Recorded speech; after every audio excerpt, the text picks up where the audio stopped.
Photos of 2-year-old Zavea reminds her heartbroken mother, Kirsten Watson, of the simple things she'll miss. I give her baths, we lay together, we sleep together, and now I won't be able to do any of that anymore. Zavea's father, DeAndre Flanagan, appeared in court for the first time this morning, 2 days after allegedly murdering the toddler. I'm just trying to wrap my head around why.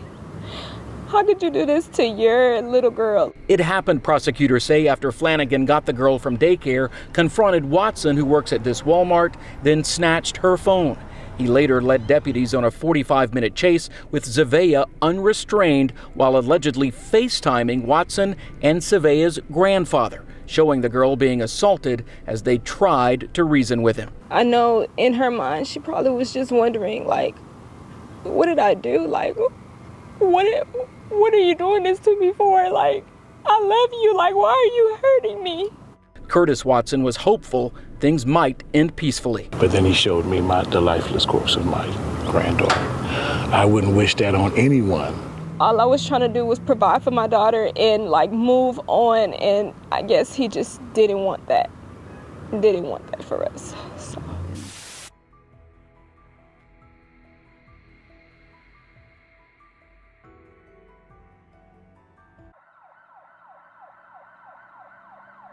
A $1 million bond has been set for 25-year-old DeAndre Flanagan, who is charged with the murder of his 2-year-old daughter.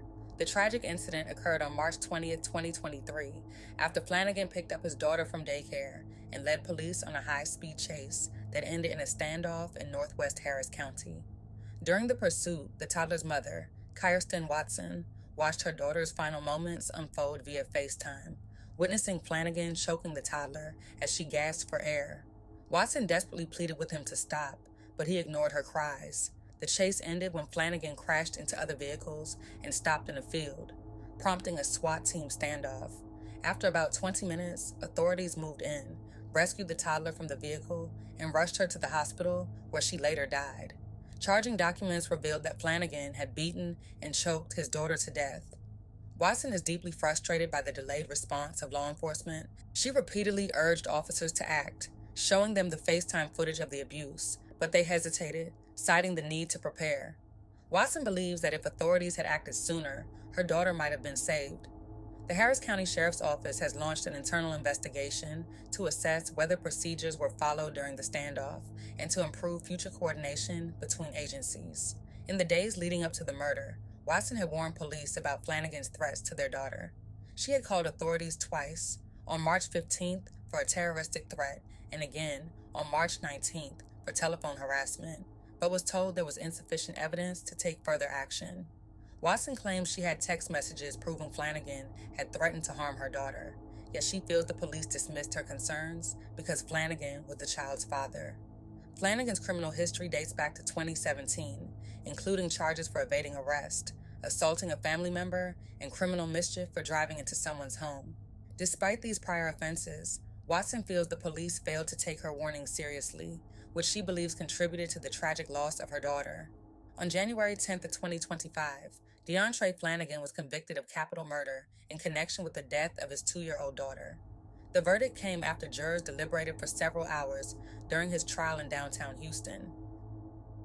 And tonight, justice for a little girl killed while her father led deputies on a 45-minute chase all across Harris County. DeAndre Flanagan was convicted of capital murder today after family members say he strangled his daughter while on FaceTime with her mother and grandfather during a jealous rage. Matt Doherty was in the courtroom as the jury read the verdict, and tonight he has reaction from the little girl's mother and grandfather. Matt. We saw the killer's rage on full display this afternoon outside of the courtroom in the hallway when he went after one of our photojournalists. Take a look. Luckily, photojournalist Mark Lawyer says he only jammed a finger during the defendant's outburst in the hallway of the courthouse this afternoon.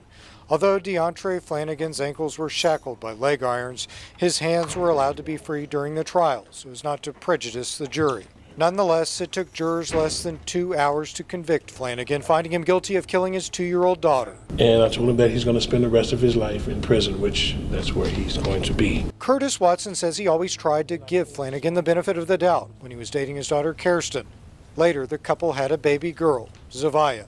But the dad says the relationship wasn't working, and Flanagan told Watson he wanted to start seeing other women. Not long after that, Curtis Watson says Flanagan showed up and started going through his daughter's phone and became enraged when he learned she was talking to other men. On March 21, 2023, Flanagan picked up 2-year-old Zavia from daycare, then went to the Walmart where Kirsten worked. He allegedly attacked her, took her phone, and sped off with their daughter. Later, Flanagan called Kirsten and Curtis Watson on Facetime. The grandfather and mother of the girl watched in horror as Flanagan strangled Zavia right before their eyes, as police were chasing him. Although her life is gone, she still lives on in us every day. Kirsten Watson asked that we not show her face when she spoke with us about her daughter tonight. She was my best friend, and not just my daughter. Her smile could light up anyone's darkest days. Curtis Watson shared some of the victim impact statement he read to Flanagan after the verdict. You rewarded us by hurting and killing my granddaughter, Zavia. You might have taken her last breath, but you cannot kill her spirit, her memory, or her name. Tonight, a deputy brought Flanagan the change of clothes he'll be wearing from now on. Curtis Watson says Flanagan is pure evil, and he's grateful the man who killed his granddaughter is exactly where he's supposed to be.